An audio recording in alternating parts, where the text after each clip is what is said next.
Mansa Musa the richest man who ever lived? Amazon founder Jeff Bezos is the richest man in the world. With an estimated fortune of $188.7 billion, he is the wealthiest man in modern history. But he is by no means the richest man of all time. That title is believed to belong to Mansa Musa, the 14th century West African ruler who was so rich his generous handouts wrecked an entire country's economy. Mansa Musa was richer than anyone could describe. Jacob Davidson wrote about the African king for Money.com in 2015.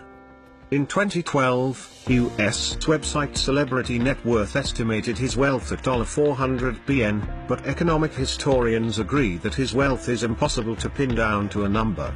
The Golden King. Mansa Musa was born in 1280 into a family of rulers. His brother, Mansa Abu Bakr, ruled the empire until 1312, when he abdicated to go on an expedition.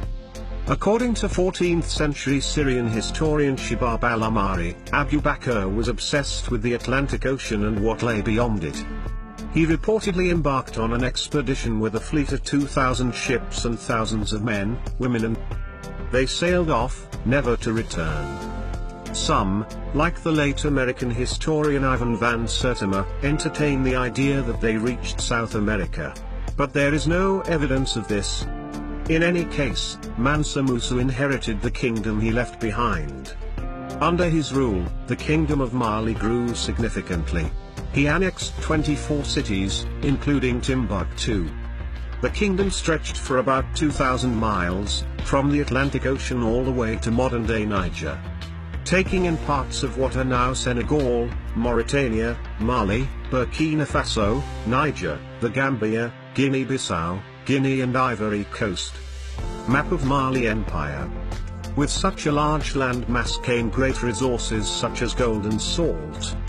During the reign of Mansa Musa, the Empire of Mali accounted for almost half of the old world's gold, according to the British Museum.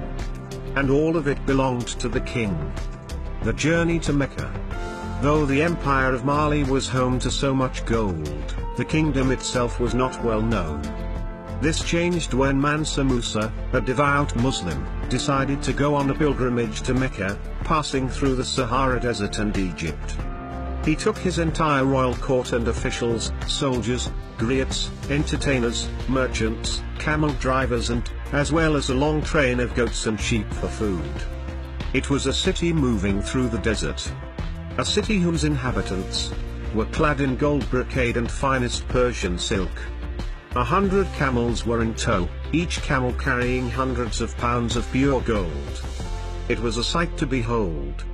And the sight got even more opulent once the caravan reached Cairo, where they could really show off their wealth. The Cairo Gold Crash. Mansa Musa left such a memorable impression on Cairo that al-Amari, who visited the city 12 years after the Malian king, recounted how highly the people of Cairo were speaking of him. So lavishly did he hand out gold in Cairo that his 3-month stay caused the price of gold to plummet in the region for 10 years, wrecking the economy. On his way back home, Mansa Musa passed through Egypt again, and according to some, tried to help the country's economy by removing some of the gold from circulation by borrowing it back at extortionate interest rates from Egyptian lenders. Others say he spent so much that he ran out of gold. Education at heart. There is no doubt that Mansa Musa spent, or wasted, a lot of gold during his pilgrimage. But it was this excessive generosity that also caught the eyes of the world. Mansa Musa had put Mali and himself on the map, quite literally. In a Catalan atlas map from 1375, a drawing of an African king sitting on a golden throne atop Timbuktu, holding a piece of gold in his hand became very popular. Timbuktu became an African El Dorado and people came from near and far to have a glimpse. In the 19th century, it still had a mythical status as a lost city of gold at the edge of the world, a beacon for both European fortune hunters and explorers, and this was largely down to the exploits of Mansa Musa 500 years earlier.